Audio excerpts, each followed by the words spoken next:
Hello दोस्तों। मैं film, television serial, web series, writer director Ramvriksh Gaur.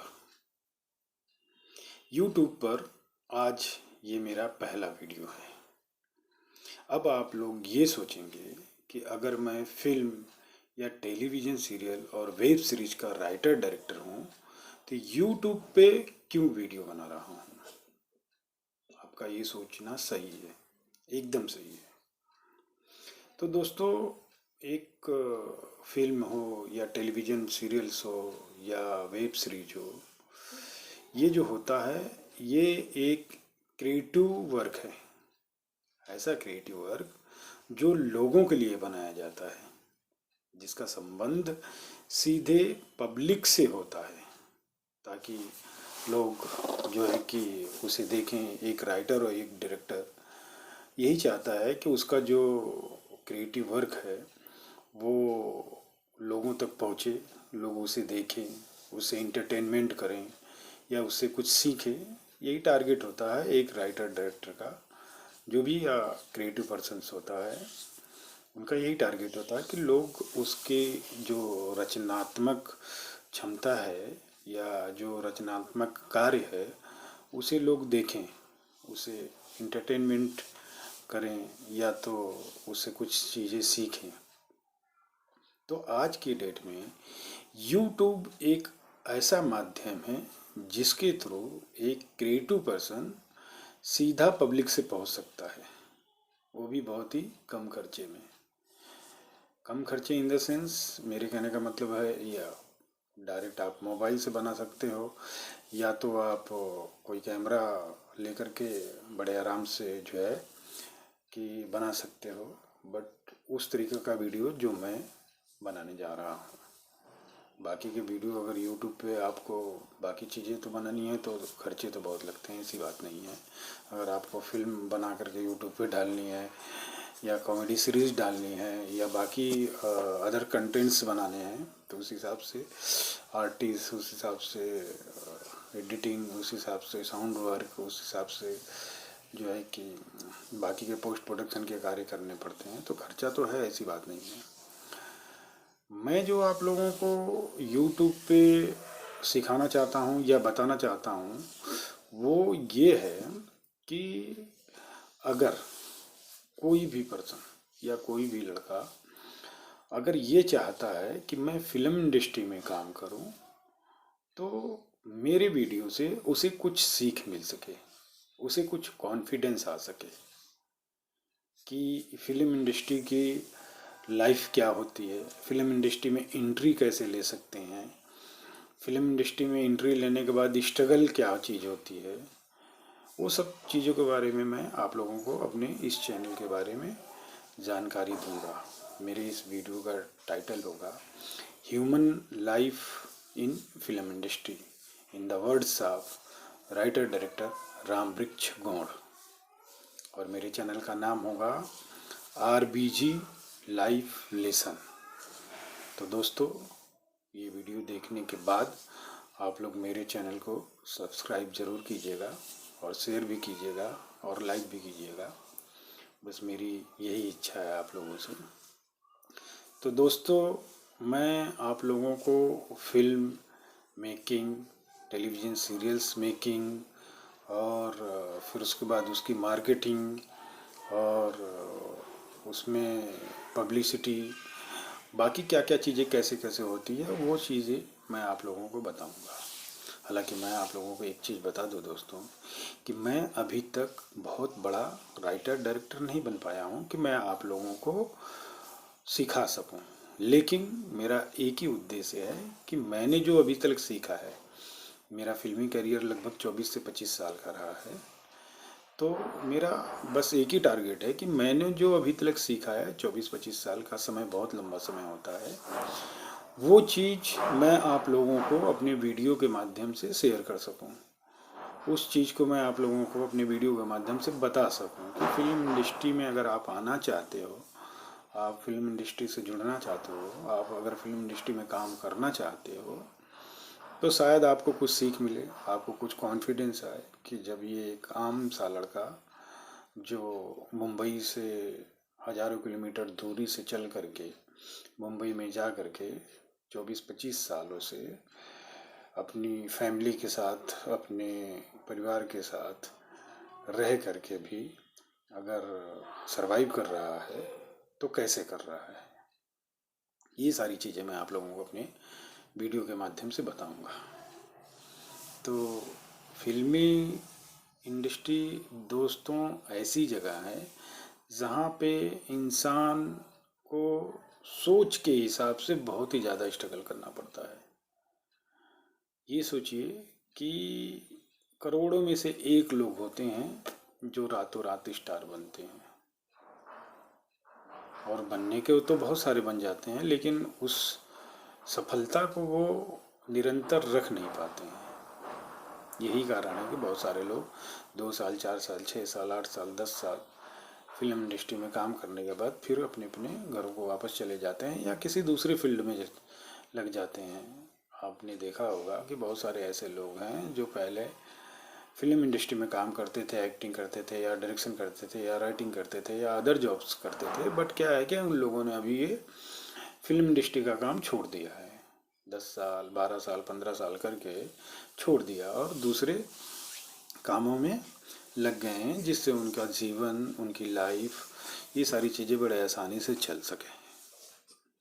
लेकिन मैं दोस्तों 24 से 25 सालों से अपनी फिल्म इंडस्ट्री में काम कर रहा हूँ। हालांकि मैं LLB किया हूँ, बॉम्बे यूनिवर्सिटी से मैंने LLB किया है।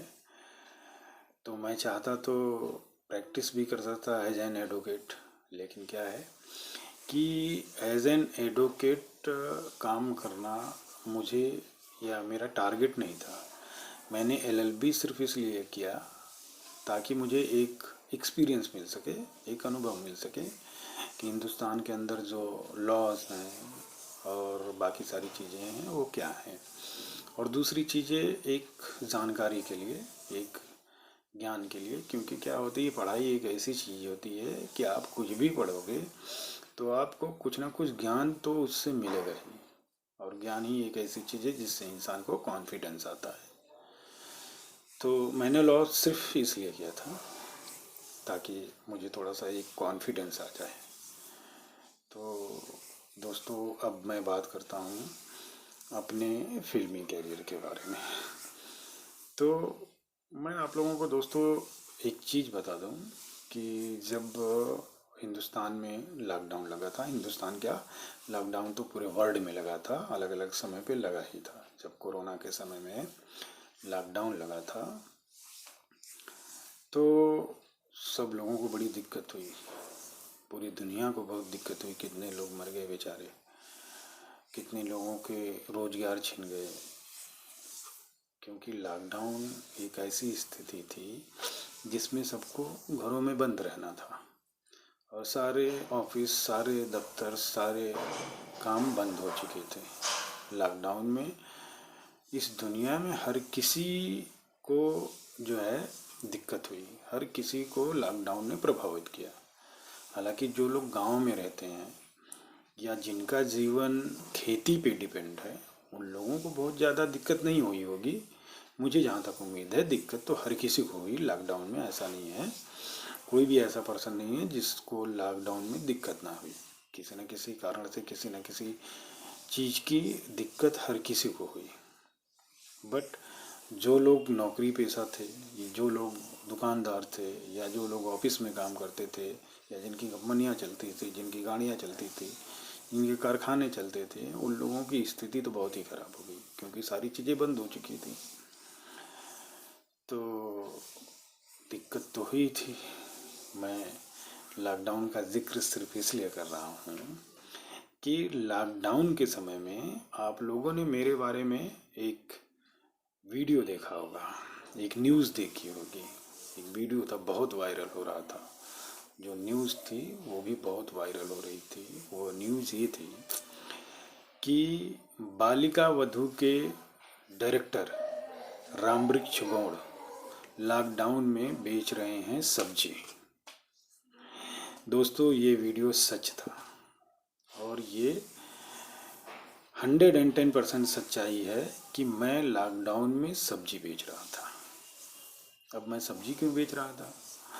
सब्जी इसलिए बेच रहा था कि लॉकडाउन लगा जब, तो लॉकडाउन लगने के लगभग 15 दिन पहले मैं आ गया था गांव, मतलब अपने आजमगढ़ में।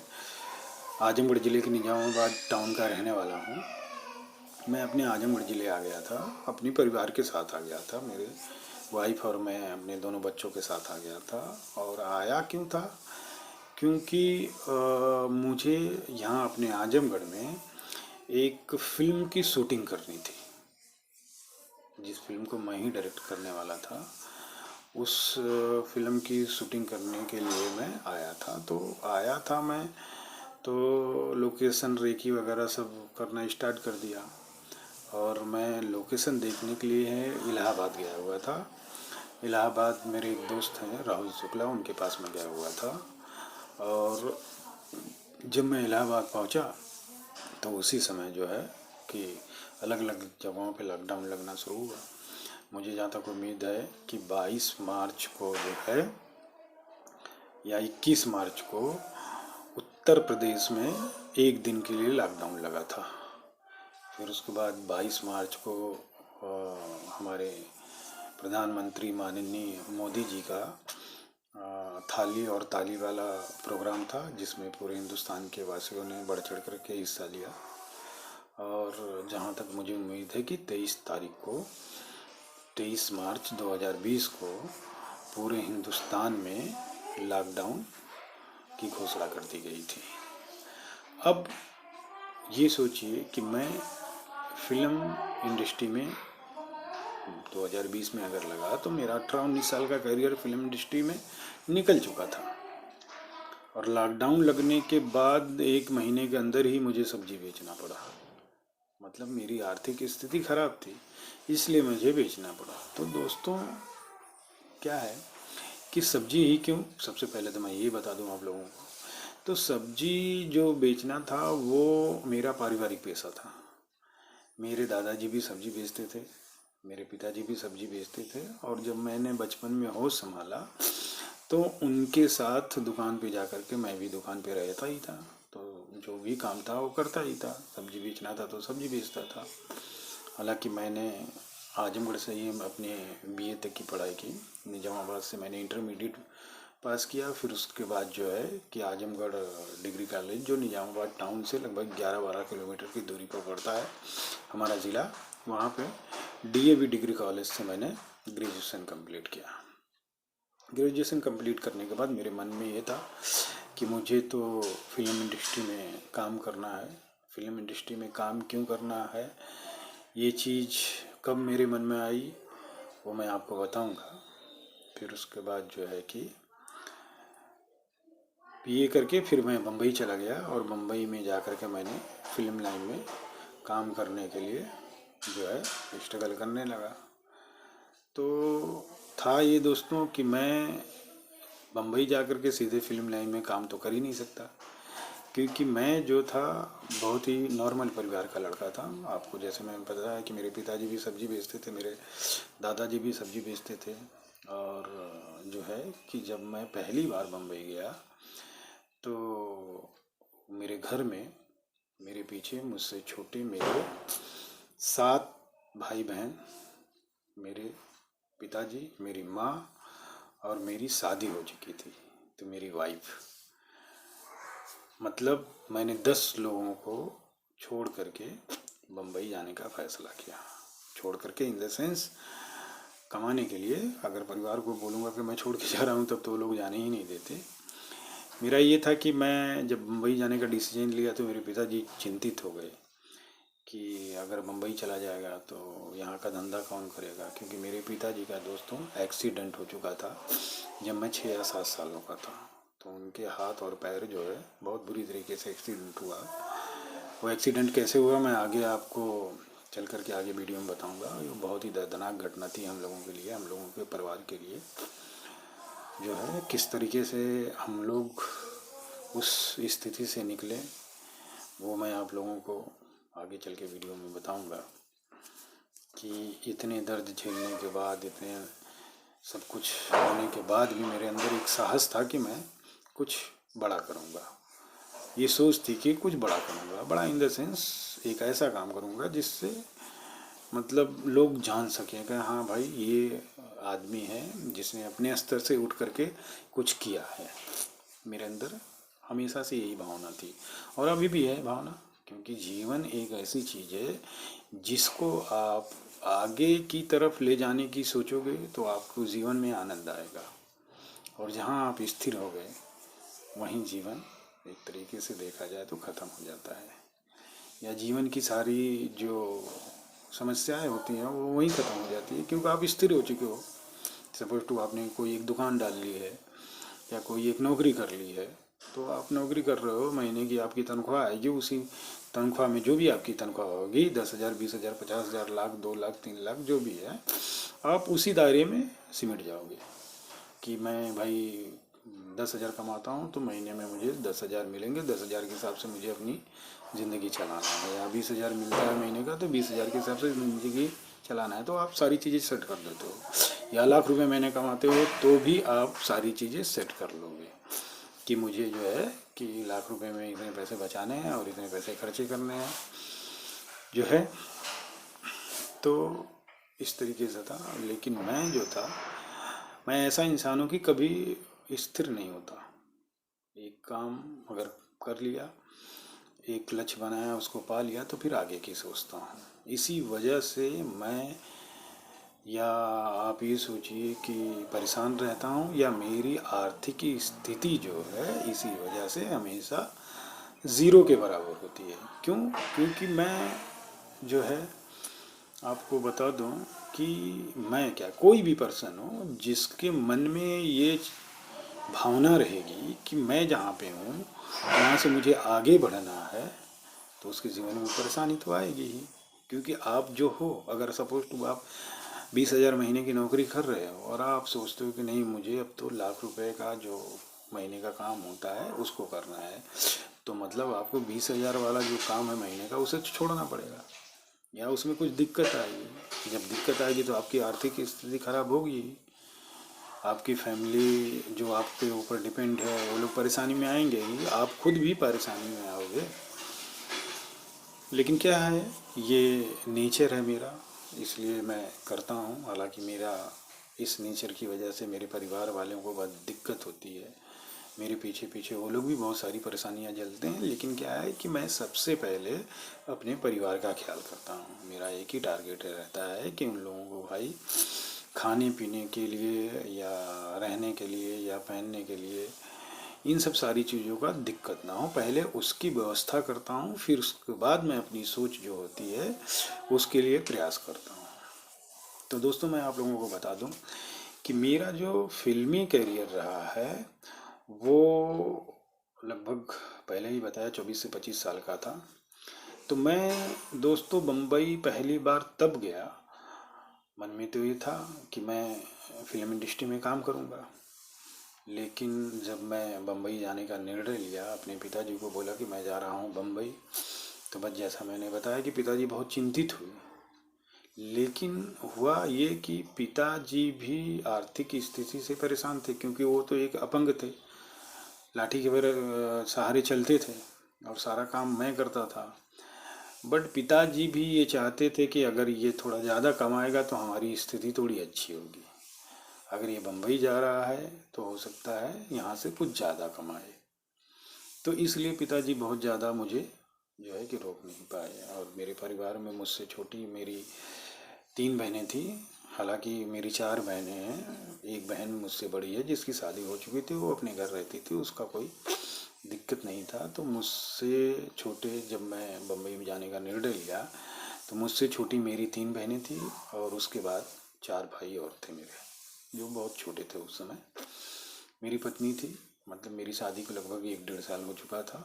मेरे माँ और मेरे पिताजी थे। अब दोस्तों मैं बम्बई जब जाने का निर्णय लिया तो बम्बई के बारे में मुझे कुछ जानकारी तो थी ही नहीं, ना ही वहाँ पर मेरी कोई ख़ास जान पहचान थी। बस मेरे कुछ एक दूर के रिश्तेदार जो थे वो लोग बम्बई रहते थे, हालांकि उन लोगों से मेरा कोई बहुत ज़्यादा जान पहचान या बहुत ज़्यादा लगाव नहीं था। बट ये था कि बम्बई में मेरे पड़ोस का लड़का, जो मेरा रिश्ते में अंकल लगता है, हालांकि है मेरे ही उम्र का, मुझसे 1 या 1.5 साल का बड़ा होगा, वो जो है कि बम्बई रहता था।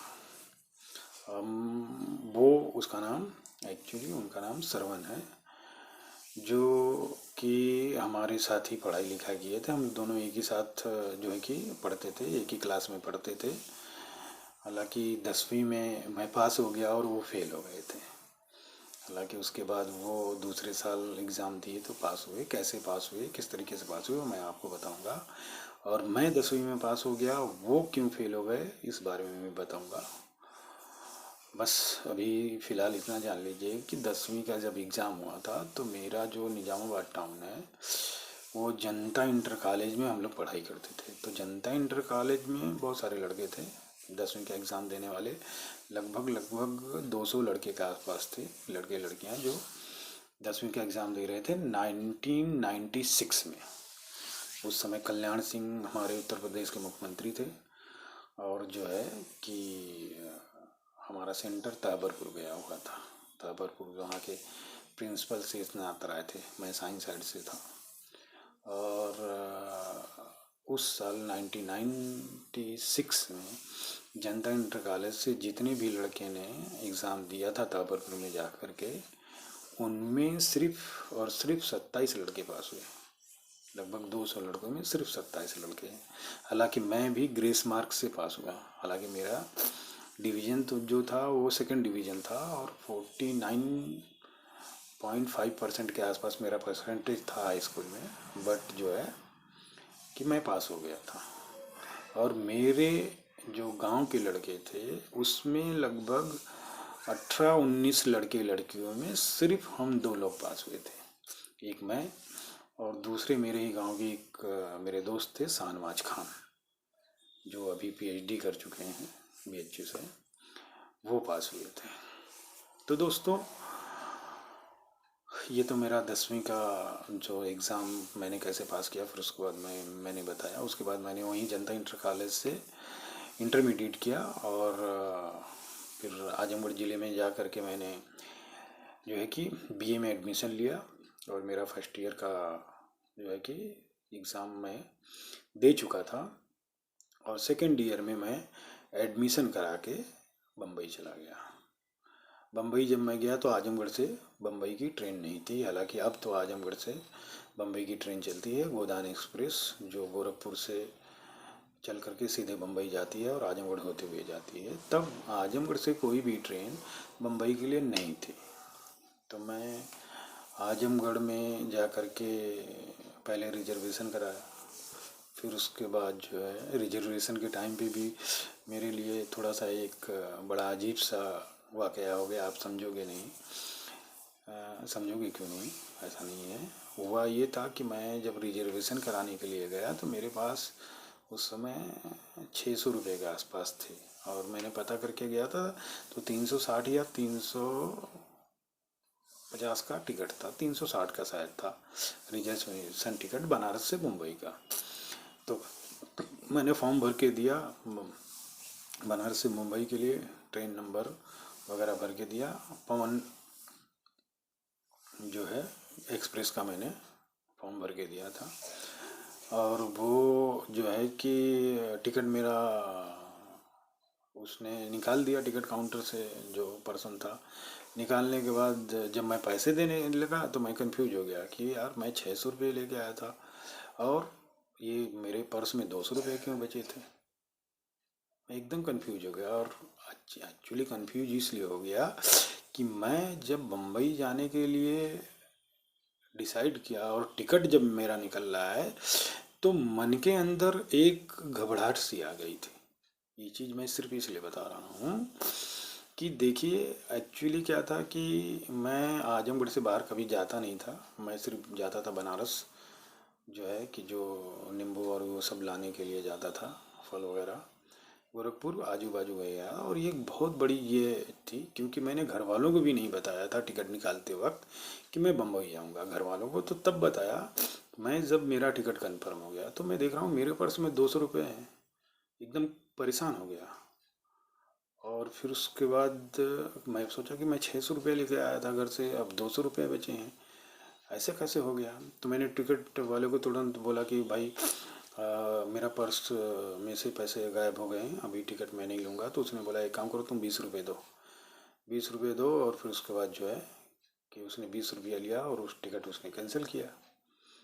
मुझे बाद में पता चला कि ये 20 रुपये कैंसिलेशन चार्ज है, जैसा कि आज भी कैंसिलेशन चार्ज आपका लगता है। तो उसने टिकट कैंसिल कर दिया। फिर उसके बाद मैं जो है कि लाइन से बाहर गया और देखा, तो मैंने ये देखा कि 400 रुपये मेरे ऊपरी वाली जेब में थे। अब ऊपरी वाले जेब में इसलिए थे कि मैं भूल गया कि मैं जब टिकट काउंटर पे लाइन लगाया तो 400 रुपये, मुझे पता था कि 360 रुपये का टिकट है, तो 400 रुपये निकाल कर मैंने अपने ऊपर के जेब में रख लिए। बाकी का 200 रुपया जो था कि वो मैंने पर्स में डाल के अपने पैंट में रख दिया था। अब सोचिए आप लोग कि जब एक नॉर्मल व्यक्ति एक बड़ी सोच के लिए प्रयास करता है या स्टार्ट करता है तो किस तरीके की उसके साथ घटनाएं होती हैं। घटनाएं होती हैं मतलब होने के लिए नहीं होती है, ये एक्चुअली उसके अंदर का जो घबराहट होता है ना, उसके वजह से ये सारी चीज़ें होती है। तो मेरे साथ इस तरीके का हुआ। फिर मैं देखा अरे यार, मैंने ही 400 रुपया ऊपर के पॉकेट में निकाल के रखे थे कि 400 रुपया दूंगा टिकट के लिए, 360 का टिकट है तो 40 रुपया मुझे वापस देगा। फिर उसके बाद मैं बोला चलो ठीक है, अभी जो हुआ सो हुआ। फिर मैंने लाइन लगाया और फिर मैंने टिकट का फॉर्म भरा और टिकट लिया। टिकट मेरा कंफर्म हो गया, 360 रुपया फिर वापस लगा। और टिकट जब कंफर्म हो गया तो मैं जा कर के अपने घर वालों को बताया कि डेट मुझे याद नहीं है कि 2000 का आई थिंक या 99 का नवंबर या दिसंबर का महीना था। टू था जो है कि 1999 या 2000 नहीं 1999 का नवंबर का आई थिंक महीना था। क्योंकि मैं जब बम्बई पहुंचा तो कहो ना प्यार है ऋतिक रोशन की पिक्चर रिलीज हुई थी। मेरे पहुंचने के 1-1.5 महीने पहले ही वो पिक्चर रिलीज हो चुकी थी। अब दोस्तों, मैं वहाँ जाने का जो डिसीजन लिया तो वो डिसीजन सिर्फ इस बेस पे लिया था कि मेरे गांव का जो लड़का था, मेरे बगल का जो मेरे अंकल लगते हैं श्रवण, वो वहाँ पे थे। वो अपने जीजा जी के साथ पे सब्जी बेचते थे। तो मैं उनसे ही, तब फ़ोन नंबर वगैरह तो था नहीं, किसी के पास मोबाइल था नहीं, किसी के पास क्या अच्छे अच्छे लोगों के पास था, लेकिन बहुत सारे अच्छे लोगों के पास मोबाइल नहीं हुआ करता था। मेरे पास भी मोबाइल नहीं था। मेरी उनसे चिट्ठी के थ्रू बातचीत होती थी। तो मैंने उनसे एड्रेस मांगा था ये बोल कर कि मैं भी मुंबई आना चाहता हूँ। तो उन्होंने एड्रेस लिख करके दिया था कि कहाँ तुमको आना है। तो एड्रेस मैं लिया और अपने पिताजी को, अपने घर वालों को बोल करके मैं जो है आई थिंक नवंबर 1999 को मैं मुंबई के लिए निकला। तो मुंबई के लिए जब गया तो बनारस, आजमगढ़ से बनारस जाना था। फिर बनारस से रात को 8 बजे ट्रेन थी। अब मैं अकेले जा रहा था पहली बार, तो थोड़ा सा मन में ये था कि कोई यार चले बताए, क्योंकि मुझे जहाँ तक उम्मीद है कि उसके पहले कभी भी मेल ट्रेन में बैठा ही नहीं था। जो है बनारस रेलवे स्टेशन पर भी कभी नहीं गया था। हालांकि बनारस कई बार गया था, फल मंडी में मैं कई बार गया था, हमेशा जाता था फल मंडी में, लेकिन बनारस रेलवे स्टेशन के अंदर कभी नहीं गया था। तो मैंने ये चीज़ अपने जो दोस्त थे शाहनवाज खान, जो मेरे साथ हाई स्कूल पास हुए थे, उनसे बताया कि भाई ऐसा ऐसा है, चलना है। और मैं फिल्म लाइन में अगर काम कर रहा हूँ तो इसमें बहुत कुछ प्रेरणा मुझे शाहनवाज खान से ही मिली है। तो मैंने उनको बताया कि भाई ऐसा ऐसा है, मैं जो है कि मुंबई जाना चाहता हूँ। और उनको सिर्फ बताया कि मैं फ़िल्म लाइन में काम करना चाहता हूँ, ये चीज़ आप घर वालों को नहीं बताना। तो बोले ठीक है। तो उनको बोला मैं कि भाई मुझे बनारस चल के ट्रेन में कम से कम बिठा दो, मेरा टिकट तो कंफर्म हो गया है। तो बोले ठीक है। तो दोस्तों, वो मुझे बनारस लेके गए। हम दोनों साथ में बनारस गए। रात को 8 बजे की ट्रेन थी, तो मैं 12-1 बजे घर से मैं और शाहनवाज निकले। फिर निज़ामाबाद से आजमगढ़ आए। आजमगढ़ से हम लोगों ने बनारस के लिए बस पकड़ी और फिर उसके बाद 4-5 बजे हम लोग बनारस पहुँचे। फिर उसके बाद बनारस प्लेटफॉर्म पे हम लोगों ने वेट किया। रात को 8 बजे ट्रेन आई और मुझे उन्होंने बिठा दिया। मैं बम्बई के लिए चल पड़ा। और दोस्तों, आपको एक चीज़ बता दूँ, मुझे तो उन्होंने ट्रेन में बिठा दिया और ख़ुद रात हो चुकी थी। रात को शायद 11 बजे की ट्रेन थी या 8 बजे की, मुझे आइडिया नहीं है, याद नहीं है, बट शायद लेट ट्रेन थी। तो वो बनारस से फिर कैसे रात को वापस आते, तो उन्होंने क्या किया कि प्लेटफार्म पे ही न्यूज़पेपर लेकर के बिछा के प्लेटफार्म में सो गए शाहनवाज भाई। फिर उसके बाद दूसरे दिन जब सुबह हुई तो वो उठ करके आजमगढ़ रिटर्न आए और मैं बम्बई पहुंचा। मन में ये था कि फिल्म लाइन में काम करेंगे और फिर उसके बाद जो है कि, और मैं बीए सेकेंडरी में यहाँ से बीए सेकेंडरी में यहाँ से मैं अपना एडमिशन करवा के गया था। तो अभी दोस्तों, ये वीडियो मुझे जहाँ तक उम्मीद है कि लगभग 30-31 मिनट का हो चुका है। अब बम्बई जब मैं पहुँच गया तो आगे मेरे साथ क्या हुआ, कैसे मैंने अपने फिल्म इंडस्ट्री की जर्नी स्टार्ट की, ये सारी चीज़ें मैं आप लोगों को अपने नेक्स्ट वीडियो में बताऊंगा, ताकि आप लोगों को कुछ सीख मिले कि अगर आप लोगों को फिल्म इंडस्ट्री में काम करना चाहते हैं तो फिल्म इंडस्ट्री में कितना स्ट्रगल है और फिल्म इंडस्ट्री में होता क्या क्या है एक आउटसाइडर के साथ, या जो फिल्म इंडस्ट्री में काम करते हैं उनके फैमिली मेम्बर के साथ, या जिसका फिल्मी बैकग्राउंड है उनके साथ क्या होता है, और जो बम्बई के रहने वाले हैं उनके साथ क्या होता तो सबके साथ एक ही है दोस्त, स्ट्रगल सबको करना पड़ता है, चाहे उसका फिल्मी बैकग्राउंड हो या वो बम्बई का ही रहने वाला हो या बम्बई से बाहर का गया हो, स्ट्रगल सबको करना पड़ता है। बस फ़र्क ये होता है कि जिसकी आर्थिक स्थिति कमज़ोर है उसे ज़्यादा स्ट्रगल करना पड़ेगा, जिसकी आर्थिक स्थिति थोड़ी अच्छी है तो उसे थोड़ा कम स्ट्रगल करना पड़ेगा, क्योंकि फैमिली का बैकग्राउंड अच्छा है तो फैमिली वाले सपोर्ट भी करेंगे। अगर वो चाहते हैं कि हमारा लड़का फिल्म इंडस्ट्री में काम करे या हमारी लड़की फिल्म इंडस्ट्री में काम करे तो सपोर्ट करेंगे। अगर वो नहीं चाहते हैं, आप उनके इच्छा के खिलाफ जा रहे हो फिल्म इंडस्ट्री में, तब तो आपको दिक्कत होगी। तो बम्बई पहुंचने के बाद दोस्तों, मुझे किस तरीके से स्ट्रगल करना पड़ा, मैं किस तरीके से टेलीविज़न सीरियल्स जो है कि डायरेक्ट कर पाया। हालांकि मैंने अभी तक जो आप लोगों ने लॉकडाउन में सुना था जिस सीरियल का नाम बालिका वधू, उसका डायरेक्शन किया है, जो कलर्स चैनल पे आता था। उसके बाद मैंने ज्योति सीरियल का डायरेक्शन किया जो एनडीटीवी पे आता है। ज्योति सीरियल से ही पहली बार मैं डायरेक्टर बना। एज ए डायरेक्टर मेरा नाम टेलीविज़न पे ज्योति सीरियल में ही पहली बार आया था, सेकेंड यूनिट डायरेक्टर के रूप में।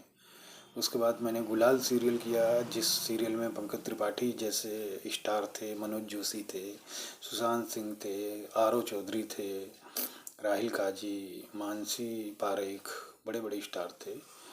उस सीरियल का जो है कि मैं उस सीरियल में एसोसिएट डायरेक्टर भी था और उस सीरियल के कई सारे एपिसोड डायरेक्ट भी किया।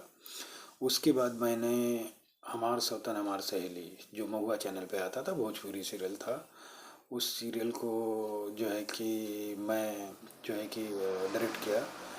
उसके मेरे साथ चेतन शर्मा भी डायरेक्टर थे उसके बाद मैंने टीवी के उस पार एक सीरियल था, उसमें भी मैं डायरेक्टर था। उसमें जो है कि मेरे साथ मेरे बॉस भी डायरेक्टर थे, जिग्नेश पैसरो, जिनको मैं पहले असिस्ट करता था, वो भी डायरेक्टर थे। और अभी फ़िलहाल पिछले 2-3 सालों में मैंने 4 फिल्में बनाई है, रीजनल फिल्में, regional in the sense Bhojpuri फिल्में, जिसमें से एक में रत्नेश बर्नवाल, मधु सिंह राजपूत हीरो हीरोइन है। दूसरी एक फिल्म है जो है कि जिसका नाम इंस्पेक्टर विक्रम है, उसमें मुन्ना तूफानी और सोनम तिवारी हीरो हीरोइन है, सालू सिंह भी हैं। तीसरी पिक्चर जो मैंने बनाई वो जो है कि उसमें आम्रपाली दुबे हैं, जो भोजपुरी की क्वीन कही जाती हैं। मेन लीड में जो है कि आम्रपाली दुबे हैं, जिसकी शूटिंग मैंने आजमगढ़ में ही की, अपने ही ज़िले में की। अपने ज़िले में क्यों शूटिंग की इसके बारे में मैं बाद में बात करूँगा। और अभी लेटेस्ट मैंने अभी एक फिल्म बनाई है जिसमें काजल राघवानी और लाडो मद्धेसिया हैं, जिसका अभी पोस्ट प्रोडक्शन चल रहा है।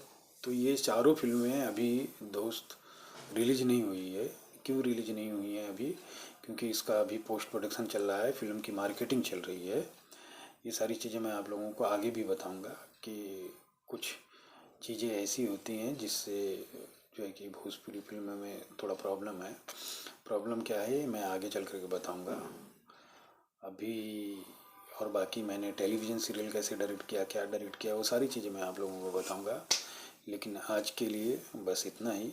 मेरा दोस्तों आपसे एक विनती है कि मेरे चैनल को, जो मेरे चैनल का नाम है RBG लाइफ लेसन, इसको सब्सक्राइब कीजिएगा, शेयर कीजिएगा और बेल आइकन भी दबाइएगा, ताकि अगर मैं कुछ नया वीडियो डालूं, दूसरा वीडियो डालूं तो, और मैं लगातार वीडियो डालूंगा जैसा मैंने आपको बताया, तो आप लोगों को तुरंत जानकारी मिले, ताकि आप लोग वो भी वीडियो देख सकें।